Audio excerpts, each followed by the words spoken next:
Iruma, a 14-year-old boy working by himself on a tuna boat. When the fish were ready to land on him due to the storm's effects, he discovers that they have all frozen in midair. After that, he finds himself bound in front of a demon who tags him with a soul tag and takes him away. Iruma is taken away by the demon Sullivan, who also gives him a spell that makes it possible for him to comprehend demon speech. Iruma is really alarmed by this. Nevertheless, Sullivan brings him to his mansion and informs him that his parents have already sold his soul to him. In the mansion, Sullivan begs him to accept him as his grandchild and pledges to fulfill all of his desires. Iruma, though, is facing a challenge. He ultimately consents to be Sullivan's grandson, having never before turned down a favor from anybody. He is then brought to a strange chamber where he must relax and get ready for the next day's class. Sullivan throws perfume on him to cover his human scent and save him from being consumed by other demons at the school, even if he is nervous about attending school with demons. While in the school auditorium, he feels uneasy because he's the only person there. He soon discovers that Sullivan is the school's director. Surprisingly, Sullivan informs the entire school about his newly enrolled grandchild.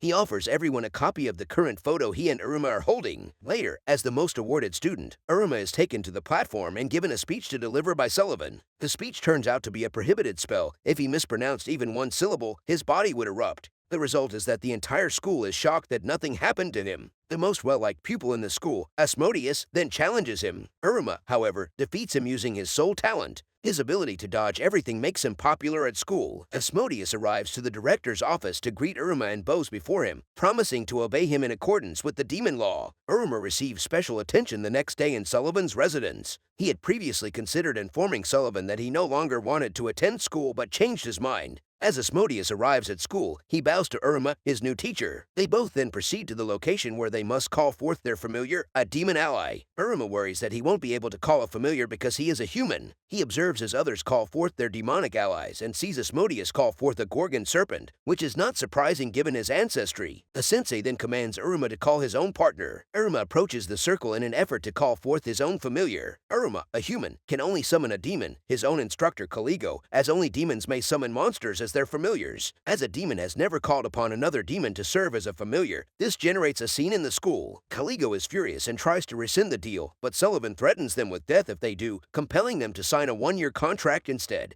Iruma later encounters Clara, a dumb female demon who enjoys playing with humans. She urges Iruma to play a game with her, and once more, due to his inability to refuse any request, he agrees. Asmodeus is also compelled to participate since he made a commitment to follow Iruma's instructions. She offers Iruma and Asmodeus some goodies when they are worn out from playing with her for 2 hours straight. She summons anything in her baggage with her powers. The following day, Clara overhears several of her fictitious friends complaining about how foolish she is and how they have been taking advantage of her. These are disregarded as she heads outside to see Iruma. When she sees him, she offers him several goodies, but he declines them and informs her that he would continue playing with her despite the lack of sweets. As the other guys show over and ask for beverages, Clara chooses to put a vending machine in front of them. They all arrive at school together the next day and proceed to the cafeteria. Iruma learns about dishes and levels from Asmodeus in the cafeteria. After lunch, he asks Asmodeus and Clara to be his friends and they accept. Iruma is assigned to the Misfit class, which is for troubled kids. An arrow sign directs them to the lesson, which is down a flight of stairs in a dirty and gloomy room. He is ambushed by his new students as he enters the classroom, but thanks to his skill in evasion, he manages to avoid all the weapons.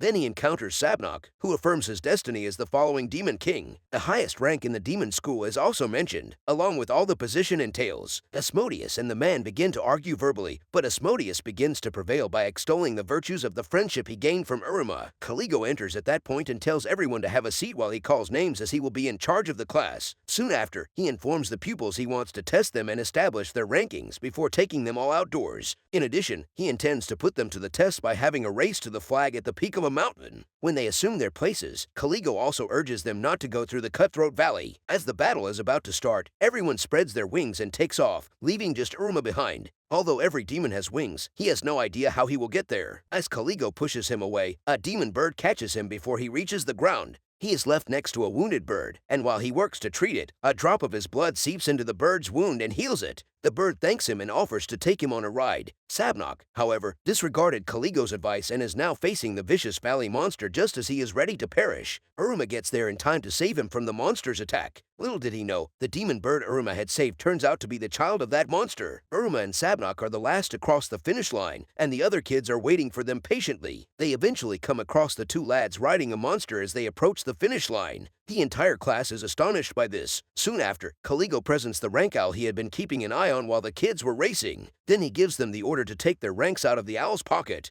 Iruma is the last and receives a ring in place of his rank insignia. The ring foretells who will succeed the present Demon King as the future ruler of the demon world. The ring emits a loud noise that hurts the kids' ears while absorbing the power of others. Sullivan shows they're just in time and gives the screaming ring demon enough magic to stop it from screaming so that it may return to the ring. Iruma is delighted that he won't have the opportunity to stand out as a result of the owl giving him the lowest rank in the school rather than a rank. The following day, Iruma rides in Sullivan's chariot to school. He draws everyone in the school's attention when he arrives. Then Sullivan gives him a phone so he can contact him whenever he wants something. Later on same day, the pupils go to a diabotany session where they learn how to magically cause flowers to blossom. Iruma feels extremely anxious because he lacks magic and will be unable to complete the task. Then, he discovers that his upperclassmen are keeping an eye on him and wonders why. When everyone has presented their flowers, Iruma summons a gigantic tree with his right hand, which holds the demon ring. The student council president became even more suspicious of him as a result of this behavior because the tree in issue is unique to the human world.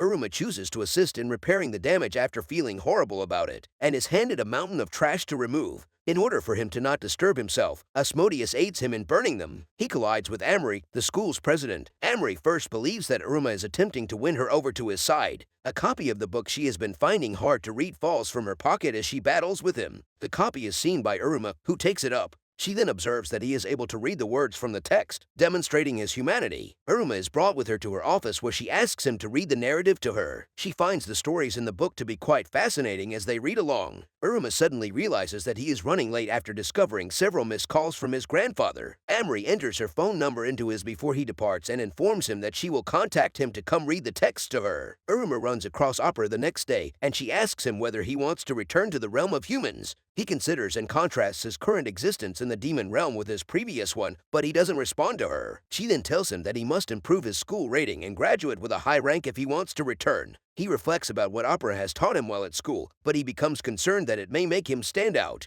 He receives a text from the president asking him to meet with her in the common area when he is with his pals. He goes away from them as a result of this. They decide to watch him since they think he has been leaving them alone and fleeing away. They look all over for him but are unable to locate him. Iruma is with the president in the common room when Asmodeus and Clara ultimately locate him. People follow them in order to understand what they are discussing. Iruma continues to read the section of the narrative that discusses dreams. When Amory asks him about his dreams, he is unsure of what to answer because he has never before experienced a dream. Asmodeus and Clara start fighting after hearing all of this, with Asmodeus attempting to prevent Clara from entering the chamber. They eventually smash down the door to the room and surge in, disrupting the dialogue. Yet unperturbed, the two walk away. The pupils are told to choose their own subjects for the following day's class. Clara decides to enroll in a seduction class in order to win over Iruma. Throughout class, Clara appeared to be paying close attention. The instructor assigns her a large number of books to read since she lacks attractiveness. She carefully follows every instruction in each book, but Irma finds the whole thing absurd.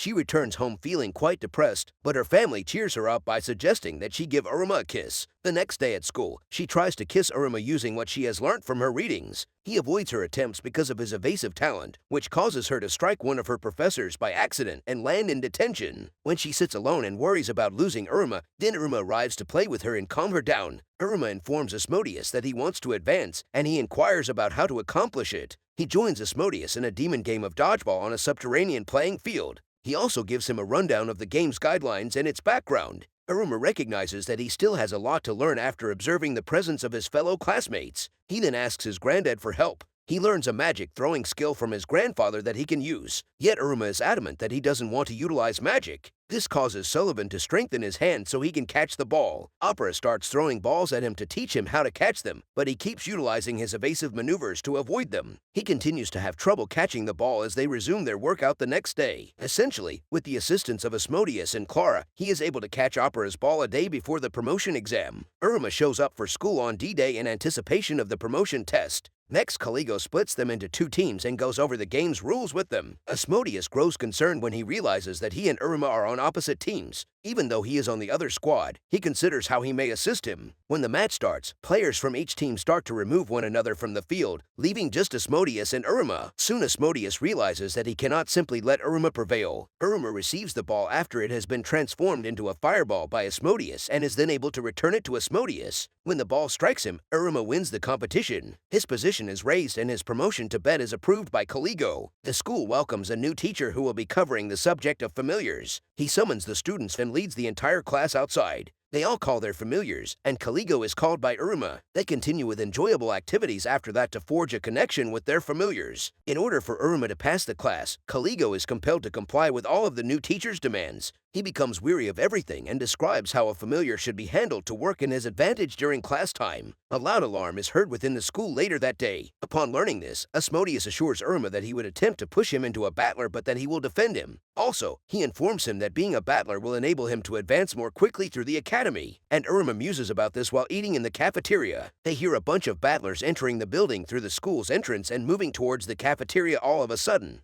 Then, Asmodeus surrounds them with a flaming barrier to keep opponents away from Iruma. Following a period of hard rookie searching, the school president also enters and soothes the hall. Her becoming the president of the student council surprises Iruma, who had been unaware of it all along. She arrives to provide him an application for the school's student council before departing. The battler's search comes to an end later that day, and everyone is supposed to report back to their respective classes when the alarm sounds. Caligo lectures the kids on the value of joining a battler and how it advances their rank. He warns them not to take the trial too lightly and informs them that there will be a trial. Several battlers are appealing for new recruits and recruiting them at the Battler Tower. Iruma is being dragged by the demon ring through the tower's corridors to meet a battler from the magical apparatus while Asmodeus and Iruma are roaming around seeking for a battler to join. He reveals to Iruma how his necklace and ring interacted and claims to make equipment for less magical demons. Iruma joins the Diabotany Battler, where they cultivate and research a variety of plants. He also consults with other combatants to weigh all of his alternatives before choosing. He then goes home to see Sullivan and tells him about what happened at school. Sullivan then assists him in fine-tuning his ring. Iruma runs across the magical apparatus battler once more while he is trying to decide which battler to join. Iruma assists Amy since he is the only person in his group, and he does so because he has seen that every time Amy performs magic, he coughs up blood. He gives him a seat and commands him to stop. Iruma is then shown a magic enhancement tool by Amy, who also reveals to him why it hasn't been functioning. After careful consideration, Iruma offers to join his battler and assists him in setting up the device and turning it on. Asmodeus and Clara join Iruma on the last day of the battler's trial since they did not feel at ease in a different battler from Iruma. He tells the student council president that he has joined another battler when he sees her later that day. She is furious, but he calms her down by explaining everything. The next day, Iruma is invited to a battler party, and when he asks Opera what it's all about, she tells him that it's a method for parents to check in on their children's progress in school. The father of the student council president enters to arrest Sullivan for trespassing into the human world as he is on his way to a conference to pick who will be the demon king and restore equilibrium to the realm. Iruma is oblivious of the circumstances at hand and the fact that his grandfather has just been taken into custody at home. Thanks for watching. Please make sure to subscribe and watch my other videos if you're into my content.